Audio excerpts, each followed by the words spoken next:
namatay na makasalanan. Kung meron ditong walang kasalanan lumabas na, huwag ka nang maglamay. Oh, napahiya mo ka tao, wala mo kalabas. Oh, kayo at ang namatay, pare-pareho tayo makasalanan. Tumahimik yung mga tao. Oh, tama nga naman ba? Magaling yung bakit? Yung walang kasalanan, huwag na maglamay, umuwi, lumabas ka na dito. Sapagkat ang nakaburol, makasalanan, abang nakikiramay, makasalanan din. Kung wala kang kasalanan, lumabas ka na. O, isipin ba yun? O, yun ang magaling na reaksyon doon sa sitwasyon. Dahil kung ikaw ang nandun, ano sasabihin mo? O, wala, ano. Kaya yun, dito ang sabi naman ni Jesus, pag tayo, umalis tayo mga tao, napahiya. Nagkatotoo, sinulat yung pangalan ng ano. Tapos tinanong, asa na yung mga nag-aakusa sa'yo? Wala na po, sabi niya. O sige, kung gayon, humayo ka na. Basahin mo dahil dito sa Ingles. Then Jesus straightened up and said to her, Woman, where are they? Has no one condemned you? She replied, No one, sir. Then Jesus said, Neither do I condemn you. Go, and from now on, do not sin anymore. Basahin mo nga sa Tagalog yan, 10 and 11. Tinignan siya ni Jesus at tinanong, Nasaan sila? Wala bang nagparusa sa iyo? Wala po, Ginoo, sagot ng babae. Sinabi ni Jesus, Hindi rin kita parurusahan. Humayo ka at huwag nang magkasala. Ayan. Ako din, di kita parurusahan. Humayo ka at huwag ka nang magkasala. Yan ay nasulat din sa kay propeta, nakalimutan ko, chapter kay propeta Isaiah, ang nakalagay doon, do not dwell on events of the past, but look at what God is doing to you right now. Huwag mo na daw balikan yung mga nakaraan, sa halip tingnan mo anong ginawa ng Diyos sa iyo at yung mga susunod pa ang tingnan mo. Do not dwell on the event. Kaya sabi niya, ako rin, humayo ka na at hindi kita kukundinahin. So, ganyan ang Diyos, ano? Kapag nagsisi ka, mo, may kasabihin nga, the greatest glory that you could give to God is repentance. Ang isang taong makasalanang umaamin at nagsisisi, you are glorifying God. Mas magaling yun. Akala natin, ang glorifying God, pag pinupuri natin siya, praise the Lord, hallelujah, glory to God.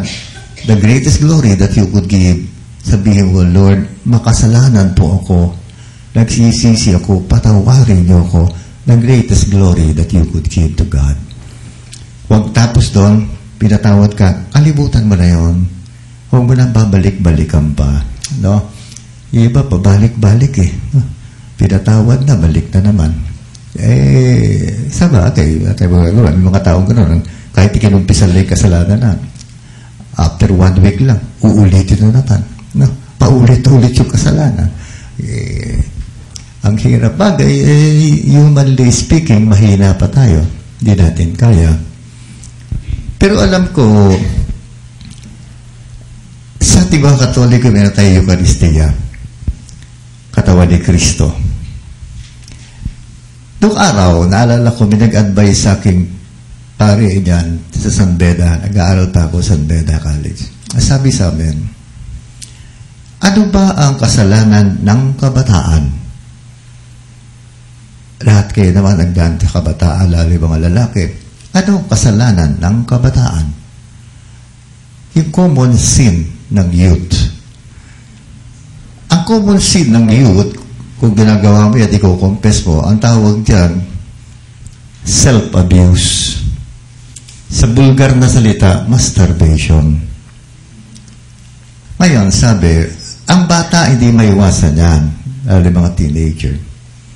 Para makaiwas ka, ugaliin mong magsimba, magmisa, araw-araw, mangumunyong ka. Para isang araw, kung gusto mong gawin yan, mag-iisip ka, pag ginawa ko to bukas, hindi ako makakatanggap ng komunyon. Mai-stop yung vision mo yun. Hindi ako titigil. Kaya siguraduhin mo magmisa ka araw-araw, tumanggap ka ng komunyon. Pagka mga hapon, gabi, iniisip mo na naman yung kasalanan na yun, pagdadalawang isip ka, bukas ng umaga, hindi ako makakapag-komunyon. Mawawala. Yun ang power ng Eucharist. Kaya kailangan gawin mo yon. Ako'y naniniwala doon. Na-share ko yung sipat marami din nagsabi, oo nga, ako din naano ko yun. Merong isa, babae pa naman. Ang hindi maganda sa ugali niya, puro bura. Isang sentence lang, may kabit na bura. Bilang ina mo. Para makasagwa pakinggan ka babaeng tao. Nanay pa man din. Kaya yung mga anak, nahahawa. Tumatilig niya yun, ginawa niya araw-araw. Sabi niya sa akin, boy, totoo nga. Napigilan ko pag bumure. Kasi pagsasalita pa lang iisipin ko, hindi ako makakapagkumunyon. Natigil niya yun. Natigil dahil doon. Kaya kung meron kang kasalanan paulit-ulit, magumunyon ka araw-araw. Para pag gagawin mo yung kasalanan, ako po, hindi ako makakapagkumunyon. Yan. Yan ang one way of stopping yung ating favorite sin. Lahat ng tao may paboritong kasalanan No? O kayo mga may asawa, ano paborito nyo kasalanan? Burahin yung asawa. Yun ang paborito nyo kasalanan. Para bang hindi kompleto araw pag hindi namura yung asawa niya. Ayan. Di ba ko ano yung paborito mong kasalanan para maiwasan. Mangumunyong ka araw-araw. Para maiwasan. No? O ano yan ang sumunod? Muling nagsalita si Jesus sa mga tao. Wika niya, "Ako ang ilaw ng sanlibutan. Ang sumunod sa akin ay magkakaroon ng ilaw na nagbibigay buhay at di nalalakad sa kadiliman." Sinabi sa kanya ng mga Pariseo, "Ikaw ang nagpapatotoo sa iyong sarili. Hindi maaaring tanggapin ang patotoo mo." Sumagot si Jesus, "Kahit ako ay nagpapatotoo sa aking sarili, totoo ang aking sinasabi, sapagkat alam ko kung saan ako nanggaling at kung saan ako paroroon. Ngunit hindi niyo alam ang aking pinanggalingan at ang aking paroroonan. Humabol kayo ayon sa paghatol ng tao, ngunit hindi ako humahatol kanino man. Humatol man ako, tama ang aking hatol, sapagkat hindi lamang ako humahatol, kundi ako at ang Amang nagsugo sa akin.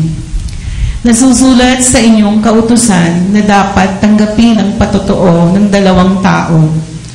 Nagpapatotoo ako tungkol sa aking sarili at nagpapatotoo rin ang Amang nagsugo sa akin. Kaya't siyang tinanong nila, "Nasaan ang iyong Ama?" Sumagot si Jesus, "Hindi niyo ako nakikilala ni ang aking Ama. Kung nakikilala ninyo ako, siya'y makikilala rin ninyo." Ito'y sinabi ni Jesus nang siya'y nagtuturo sa templo sa may lalagyan ng kaloob. Ngunit walang nangahas sumuli sa kanya sapagkat hindi pa niya oras. Ayan, sabi ni Jesus, "Ako ang liwanag ng mundo. At ang sino mang sumusunod sa akin, hindi lalakad sa dilim." Ang liwanag kasi katotohanan. Ang dilim, kasinungalingan. Kaya laging magkakontra yan, liwanag at dilim. Kung gusto mo lagi kang nasa liwanag, umalis ka sa dilim. Siya daw ang liwanag ng mundo. Pero noon sa Matthew, ang sabi naman niya sa Matthew chapter 5 from verse 16, ang sabi niya, "You are the light of the world." Kayo ang ilaw ng mundo. Pero sabi ni Jesus, "Ako ang ilaw ng mundo." Kaya ang sino mang sumasampalataya sa akin, mapupunta sa liwanag, mawawala sa dilim. Ngayon, kung ikaw ay sumusunod kay Jesus, liwanag ka rin ng mundo. Ano ibig sabihin ng liwanag ng mundo? Ang liwanag hindi inilalagay sa ibaba. Kaya dito, ano nagkapapaliwanag dito? Mga ilaw. May ilaw ba sa ibaba? Nasa itaas lahat. Para lahat maanggihan ang liwanag. Kaya kung ikaw ang liwanag ng mundo, dahil tumanggap mo si Jesus, nasa katotohanan ka, yung katotohanan yan dapat nakikita lagi sa iyo. Kasi ganito, no? Tingnan mo pag may brownout, Kumuha ka ng kandila, hawakan mo, pag ganyan, tumuntong ka doon sa unang bait ng hagdanan mo sa itaas. Malamang mahulog ka pagbaba. Hindi mo kasi makikita eh. Yung liwanag na yon, itaas mo ng ganon. Simula, itaas hanggang ibaba, makikita mo. Hindi ka madadapa. Ibig sabihin, ang liwanag ang nagiging gabay sa tamang daan. Kaya kung si Jesus ang liwanag, tinagap mo siya, ikaw din magiging liwanag ng mundo at ang tao magiging gabay ka